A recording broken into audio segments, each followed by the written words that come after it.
The 2000s were certainly one of the time periods throughout history to be alive. Admittedly, the world wasn't in quite as much a shambles as it is now, but with terrorism, war, and Jedward dominating headlines, there's no wonder folks turned to video games for reprieve. They weren't all winners that decade though, so for today's video, we've trawled the archives to find the most horrible games released between the turn of the millennium and 2009. These games aren't ranked based on critics' comments or review score or anything like that, but instead on how awful we here at Team TripleJump think they are. Of course, there was some truly crap shovelware released in the 2000s, but if a game's bad and there's no one around to appreciate its egregiousness, is it really bad at all? I'm the ever-philosophical Ben from TripleJump, and here are the 10 worst games of the 2000s. Number 10. Charlie's Angels, 2003. Good morning, Angels! Oh yes, that's right. Peter and Ashton are refusing to be part of my crime-fighting organization. Losers. You know what else is for losers? The Charlie's Angels movie tie-in video game from 2003. Based on the 2000 movie of the same name, which in turn is based on a TV series from the 1970s, Charlie's Angels sees Natalie, Alex, and Dylan attempting to track down the Statue of Liberty, which has somehow been stolen. Just don't think too hard about the logistics of such a feat, I can assure you the devs didn't. The gameplay isn't particularly deep either. Go to place, beat up bad guys, rinse, repeat. Occasionally you might need to pull a lever or access a computer, but that's about as interesting as things get. Charlie's Angels the movie is really quite bad, but somehow the video game tie-in is worse. The graphics are awful even for a 20-year-old game, the gameplay is overly simplistic and was dated in 2003, and the biggest fight of the whole thing is the one players have against the camera, which for some reason never wants to focus on the actual action. Can't say we blame it though. Number 9. Batman Dark Tomorrow, 2003. You might remember that a while back, over half a decade in fact, we ranked every Batman video game from worst to best, and if you do remember that, you'll probably also remember which game we put in last place. Indeed, not only is Batman Dark Tomorrow one of the worst games of the 2000s, it is, in our not-so-humble opinion anyway, the worst Batman game in the history of Batman games. Supposedly, Batman Dark Tomorrow was envisaged as a realistic title, similar to those in the Arkham franchise. However, something clearly went wrong during development, because what we actually got was a game deserving of nothing less than being locked up with no hope of parole. In Batman Dark Tomorrow, old Brucey Dubs finds himself facing off against Ra's al Ghul, who has taken control of a weaponized satellite and intends to use it to take over the world. Whilst the story is fine, as comic book plots go, everything else about the game is abominable. Wonky controls, repetitive missions, a frustrating camera, and more bugs than you can shake a batarang at are all reasons to give this one a miss. I don't know about Dark Tomorrow, things are pretty bleak here already. Number 8. Rogue Warrior, 2009. I know, it's hard to believe that a game starring the man, the myth, the legend, Dick Mychenko could be anything but stellar in our eyes, but being realistic, Rogue Warrior, whilst a lot of fun to take the mickey out of, isn't really all that good. Though Rogue Warrior shares a name with Richard Marcinko's 1992 autobiography, it has basically nothing to do with it, and instead sees everyone's favourite veteran US Navy SEAL heading into North Korea in order to disable a bunch of missile launchers. Though primarily a first-person shooter, Rogue Warrior's emphasis is on Mychenko's ridiculous methods for killing enemies, with a whopping 25 different takedown moves being available to players. Despite the vast array of frankly silly executions on offer, Rogue Warrior is, and it pains us to say this, not very good. In fact, once you strip out these maneuvers, the game is woefully bland, brings absolutely nothing new to the first-person shooter table, is crammed with various bugs, glitches, and other technical issues, and is, like Demo Dick himself, much shorter than you'd imagine it to be. No, seriously, go look it up. He was like 5'7". No shame. We stan a short king, is what it says here in the script. But you hear Navy SEAL and you assume 12, 17 or something. I don't know. Anyway, it's got a great musical rap at the end that we can't play. Number 7. Bomberman Act 0, 2006. I'm not sure what was going on in the 2000s, probably something to do with the recession, but video games seemed to be in their edgy era. Everything was brown, gritty, and depressing, and it seemed like only Nintendo were keeping the colourless misery at bay. Even Bomberman, a character known for his chromatic look and bombastic attitude, got a sludgy makeover, and the results were, well, the results were not good. Bomberman Act Zero eschews the bright, colourful look of previous Bomberman titles, replacing the cartoony graphics with more realistic ones and presenting the audience with a grim, dystopian, futuristic setting. You know, just what Bomberman fans have been asking for all these years. Naturally, no one liked Bomberman's new emo look, but the aesthetics are far from being Bomberman Act Zero's only issue. The gameplay itself is tedious and repetitive, the game takes forever to load, presumably it's busy doing its eyeliner, the AI is cruddy, and it doesn't even have save functionality, which is something we'd expect from the Bomberman titles of the 80s, not ones released in the mid-2000s. We can only assume that the zero in the title refers to the amount of thought put in by the devs.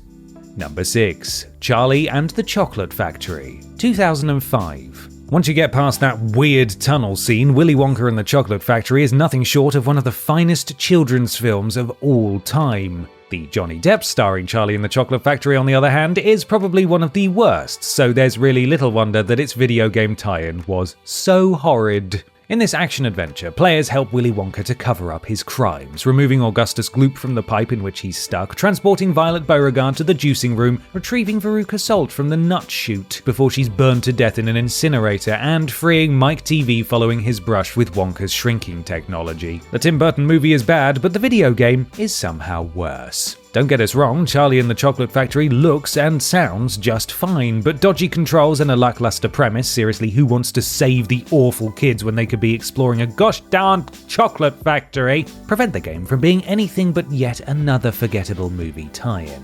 Oompa Loompa Doompity, do us all a favour, pop this game in a sack with some breeze blocks and chuck it into the chocolate river. Number 5. Drake of the 99 Dragons, 2003. Allow me to pitch a game to you. Imagine a third-person shooter in which you control an undead assassin on a quest for revenge against the man who murdered his entire clan and plans to steal the souls of the dead in order to power an undead cyborg army. Sounds rather cool, right? Unfortunately, what I just described is the plot of Drake of the 99 Dragons, a game that really isn't very cool at all. Although it has a brilliant-sounding premise, Drake of the 99 Dragons' execution was roughly as successful as Rasputin's. Yes, the job was done, but Christ alive, if it could go wrong, it did. We'll get the good out of the way first. The cel-shaded graphics are alright, were quite novel at the time, and evoke a sense of playing through a comic book. Beyond the visuals, though, everything else is a mess. The controls, which rely heavily on a barely functional auto-aim system, are frustrating beyond belief. Players find themselves constantly battling the camera, and Drake's abilities are a bit naff and pointless. So, for the crime of being a rubbish game, we sentence Drake of the 99 Dragons to poisoning, then being shot, then thrown in a river. Number 4. Leisure Suit Larry, Box Office Bust, 2009. Don't get us wrong, we're all for a bit of spicy humour here at Team TripleJump. Hell, you've only got to look at our annual Hunky Boys list to establish that, but we are of the feeling that if a game offers its players nothing but unfunny, lewd jokes, perhaps it shouldn't be a game at all. This is exactly the issue with Leisure Suit Larry Box Office Bust, the 8th game in the Leisure Suit Larry series. Hold on, they've made 8 of these things. What do you mean even more have been released since? Jesus. Box Office Bust stars Larry Lovage, the nephew of the original Leisure Suit Larry, who goes to the aid of his uncle at his pornographic film studio, undertaking odd jobs and attempting to uncover a mole from a rival studio. Is industrial espionage a problem in the adult film world? I wouldn't have thought so, but hey, what do I know? Not only is Leisure Suit Larry Box Office Bust painfully unfunny, but it's also mind-numbingly dull, tasking players with completing boring and repetitive objectives, all whilst its characters spout inane nonsense at them. Box Office Bust? Yeah, they certainly got that part right. Number 3. Shell Shock 2 Blood Trails, 2009. There have been some really bad horror games released over the years. Resident Evil 6, slander, Resident Evil 6 is actually the best one. Scratch that from the record, please. Vampire Rain, Amy. These titles are all worse than most, but not a single one of them is a patch on Shell Shock 2 Blood Trails, a horror game so bad it really must be seen to be believed. The sequel to Shell Shock Nam 67, a game which was also not awesome, Shell Shock 2 Blood Trails follows Nate Walker, a soldier who is sent to Cambodia in order to track down his brother Cal after he is infected with a virus known as White Knight, kills a load of military personnel, and escapes custody. There are low-rent games, and then there's this. Shellshock 2 Blood Trails looks horrible, sounds awful, is completely lacking in originality, and is absolutely teeming with bugs, and not the sort one might expect to find in a Cambodian jungle either. Still, it is only a pitiful 4 hours long, so whilst it's bad, at least no one had to waste a huge amount of time on it. Fun fact, Shellshock 2 Blood Trails was banned in both Australia and Germany due to its graphic violence, and we can't help but feel like the people of those countries are the lucky ones.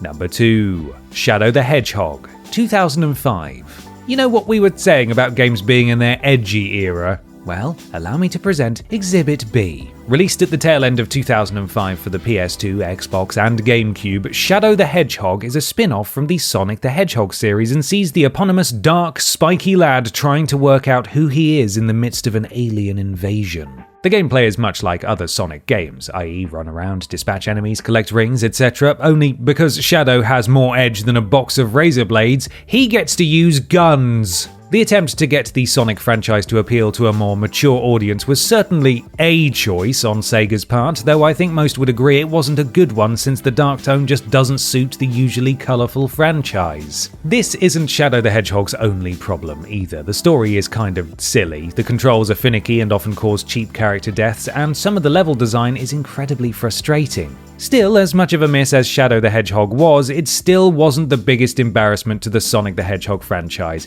in the 2000s. Number 1. Sonic the Hedgehog, 2006. Indeed, despite Shadow's best efforts, it would seem that no one could let the Sonic the Hedgehog series down quite like the main man himself, and good lord is Sonic 06 a letdown.